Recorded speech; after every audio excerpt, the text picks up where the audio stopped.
All right, what's going on, guys? Ethan here with Master Angler. I'm joined with Jake today.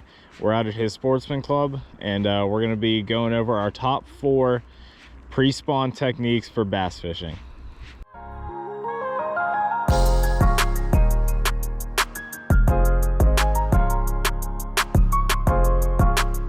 So the pre-spawn is one of the best times you can go out and catch your new personal best. The females are filled up with eggs and they're all feeding up, getting ready for the spawn. They're moving up shallower from their winter homes, getting ready to bed down and go ahead and lay their eggs. Hopefully this video isn't too late for some of you guys. I know down south, you guys might already be in the thick of the pre-spawn, but here up north in Pennsylvania, we're still a little bit early. We're getting closer, but we're not quite there yet. All right, so the first bait that we're going to talk about here today is the lipless crankbait or a square bill crankbait. Basically just any type of search bait, just so you can cover water and hopefully start finding some fish. I prefer these 2 baits because we fish a lot of very shallow bodies of water, so it's a lot easier for us to actually like utilize the bait to its fullest potential. You know, we're not out here with a deep diver, you know, just straight digging a trench in the bottom. We can also kind of control the depth of the bait with our raw tip and retrieve speed. As for colorways, generally we like to stick with reds. I know that's kind of a common theme here in pre-spawn. Everybody's throwing red. There's actually a reason for that. So whenever the crawfish come out of their winter homes, they tend to be kind of like not like a bright red, but brighter red. So just kind of match the hatch on that. As for technique, I like to just straight burn these back. I know that you can also hop the bottom with a lipless.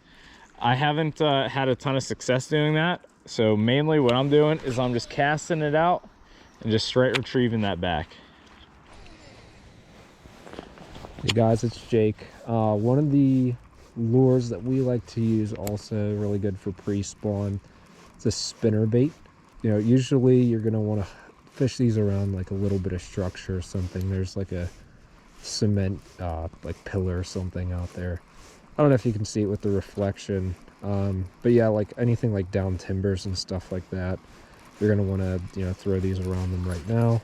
And what you want to do is, you know, if you retrieve, you know, like Ethan said, for the crankbait, you're going to want to just crank it back, and then every once in a while, if you want, you can give it a little pop. That'll send the skirt, you know, it'll flutter a little bit. Let me see if I can, I don't know if you guys can see that. There's a big trout right there. But if you get the skirt to flutter, I'll pull it up. This one's a little bit heavy. That's kind of what you're going to want to do every once in a while, just pop it a little bit. So yeah, spinnerbait really good. I don't throw them too much. Last year we didn't get too much fishing in pre-spawn. You know, I used to use these a lot whenever I first got into fishing. Don't use them too much anymore, but you can also use like a chatterbait too. They're relatively interchangeable. You know, when it comes to functionality. As you can see right now, this is pretty clear. I probably wouldn't use chatterbait right now, but yeah, that's about it. So that's it for the spinnerbait. All right, so transitioning into bottom baits here. A bait that I like to fish this time of year is a finesse jig. And I like to slow this down a little bit, obviously. I mean, dragging it, add a couple hops or pops here and there, but for the most part I'm just kind of dragging this jig, you know, real slow. I tend to overwork baits a lot, so I really have to be conscious whenever I'm fishing something like this, to just make sure that I'm slowing down, making it look like a nice easy meal. So the color again for this is red. This one that I'm throwing right now happens to be a Beast Coast Hybrid Hustler finesse jig in Rayburn red. I got that paired up with a Reaction Innovations Smallie Beaver, and like I said, just kind of slowly dragging this along bottom, Right now I'm fishing it alongside some down cover over there, and hopefully we can get bit and show you guys that these baits really do work. But it's been kind of a struggle this year for us, aside from like one day whenever we were catching fish in like 34-degree weather. But yeah, like I said, hopefully we can get on some fish. Hey guys, it's Jake again. The last lure that we're going to talk about is the Ned rig, the trusty guy that I just recently picked up last year. And this is going to be pretty much a fail-safe. You know, nothing else is working for you. You're going to take this guy out, and you're just going to hook it right up to your braid.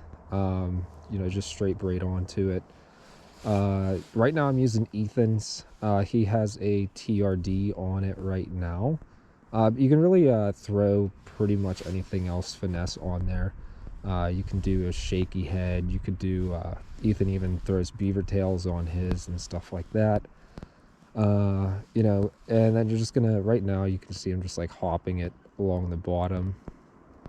But you can also swim it. I was just swimming it right before I started recording, and this trout actually came up to look at it, and he almost went for it. But yeah, I mean, there's really no way that you can throw this wrong, or I wouldn't say no way, but it's kind of hard to throw this Ned wrong. But it's a great year-round, but during this pre-spawn time, it's going to be great. Yeah, that's pretty much it for the Ned rig.